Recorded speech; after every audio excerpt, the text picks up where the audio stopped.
At the Team Automotive Group, we're turning Teacher Appreciation Week into a month-long celebration. Bring your teacher ID to any of our dealerships and save an additional $500 off of any new car purchase. It's our way of saying thanks for all you do in the classroom at every location of the Team Automotive Group.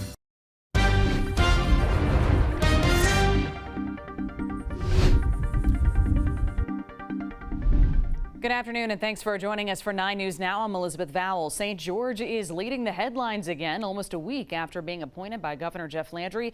The new leaders of the city of St. George are outlining their next steps. We caught up with the interim chief police, Todd Morris, who has over 30 years of law enforcement experience. He says he looks forward to being a voice for the city. He's also addressing a key priority as he transitions from the East Baton Rouge Sheriff's Office. To address any crime issues that we may have. We'll look at the crime stats specifically for the St. George community and see if there's any issues that we may need to address there with Sheriff Gautreaux and his deputies, who are going to continue to provide those same services. Chief Morris says he plans on being housed in the Sheriff's Office Klein-Peter substation off of Airline Highway. Once the City of St. George Council is appointed by the governor, Morris plans to work with them to grow a substation as well. If you're looking for some guidance on navigating property succession, there is a great opportunity for you tonight. The East Baton Rouge District 1 Councilman Brandon Knoll is hosting a meeting walking you through the property succession guidelines. A parish attorney will be on hand to answer questions and provide insight on that process. The goal is to prepare you and make sure your property affairs are handled correctly. The session begins at 5:30 tonight at the Pride Cheneyville Branch Library.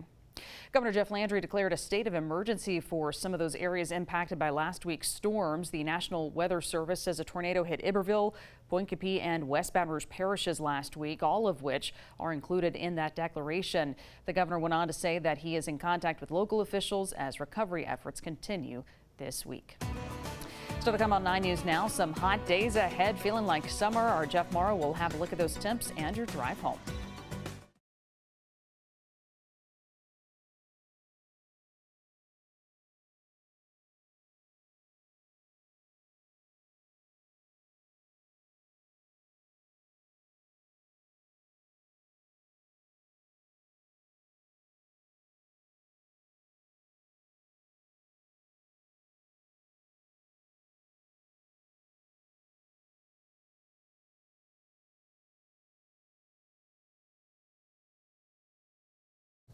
Coming up on 3:33 on this afternoon, let's get over to Jeff Morrow for a check of that weather. Jeff. Yeah, I've seen fair weather clouds out there today, Liz, and we're dealing with temperatures on the hot side once again. You can see fair skies over top of the downtown area here. Live look from our Sky 9 camera brought to you by Our Lady Lake. See the flags of the old ferry landing blowing upriver, so we've got that southerly flow in place, slowly increasing moisture levels.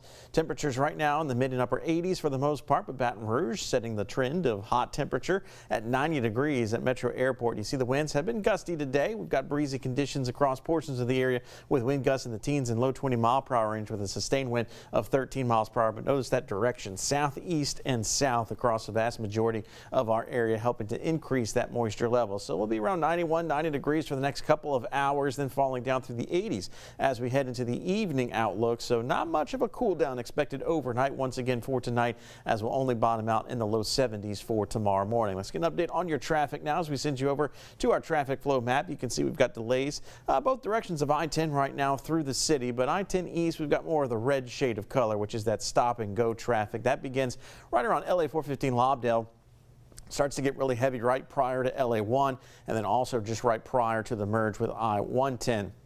So this is I-10 between LA 1 and LA 415 Lobdell.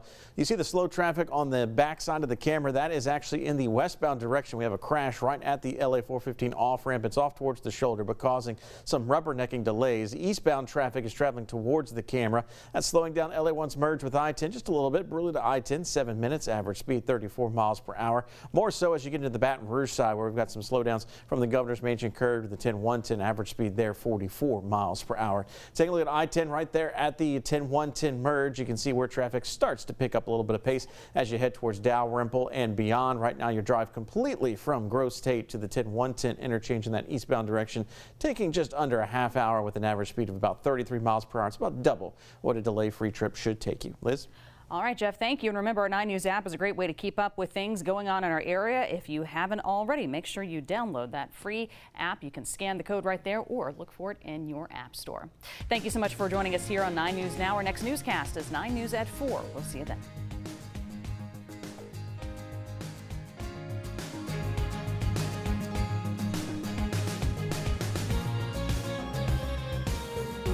Embrace the luxury, safety, and comfort of Mazda with 0% financing at Team Mazda.